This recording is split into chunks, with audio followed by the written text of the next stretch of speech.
Tapi kemarin kan Caimin sempat komentar di akhir debat ketika konvers. Ini nampaknya semua paslon sudah setuju dengan arah perubahan karena sama-sama mengkritik soal pendidikan di Indonesia yang dianggap masih sangat semraut begitu. Hidup tuh kan memang progresi ya.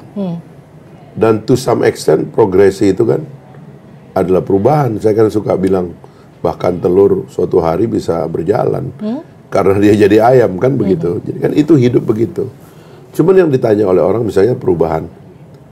So ada 3 persoalan tentang perubahan ini. Yang pertama, konsepnya apa sih sebenarnya? Apa yang kamu tolak dari yang sekarang? IKN kah? Kenapa nggak ada pernyataan kami tolak IKN? Ya kan? Samar-samar. Kereta api cepat dan mega infrastructure kami tolak misalnya, nggak ada juga. Apakah yang ditolak nih hilirisasi? Kami tolak hilirisasi. Kami akan hentikan hilirisasi. Kami akan terus menjual sumber daya alam seperti yang sudah-sudah. Karena ini adalah kontrak kita dengan negara asing. Gitu. Atau menolak makan siang gratis, memberi makan ibu. Kan semua juga setuju kan. So, what do you mean by change? Gitu loh, orang nanya begitu kan.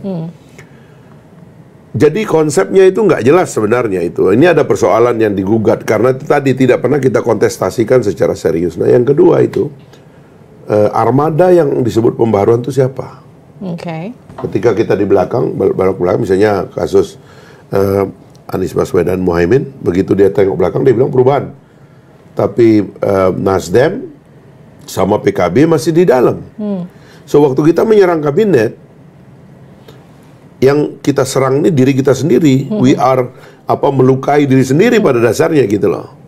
Sama juga dengan mengatakan bahwa sementara kita sendiri adalah bagian dari yang kita lawan gitu ya. Akhirnya publik melihatnya itu ambigu gitu. So armadanya juga nggak clear. Nah yang terakhir itu ya orangnya gitu. Muhaimin dan Anies is not figur oposisi yang baik gitu. Kenapa? Ya nggak pernah juga nampak oposisi kan. Oposisi itu kan ada postur. Sebenarnya postur itu lebih ada di Pak Prabowo.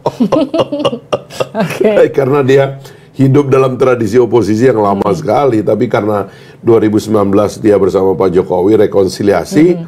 Tapi posturnya, gesturnya, gayanya itu Pak Prabowo itu sebenarnya lebih cocok jadi oposisi gitu loh. Makanya kalau akhirnya isu ini diambil semua oleh Pak Prabowo gitu loh. Makanya kalau bilang kayak Pak Prabowo ya kan, kalau ngomong itu kan nggak bisa lagi kita biarkan aparat kita gajinya rendah dan sebagainya. Itu artinya kan dia melakukan perubahan sesuatu. Nggak bisa lagi anak kita kurang gizi. Ya itu dia melakukan perubahan. Dia mau menghilangkan stunting. Jadi saya kira itu tadi ada banyak kelemahan di kiri dan kanan. Yang paling parah memang Pak Ganjar sama Pak Mahfud ya, karena dia tiba-tiba jadi oposisi last minute gitu, dan itu kesulitan ditangkap oleh publik gitu.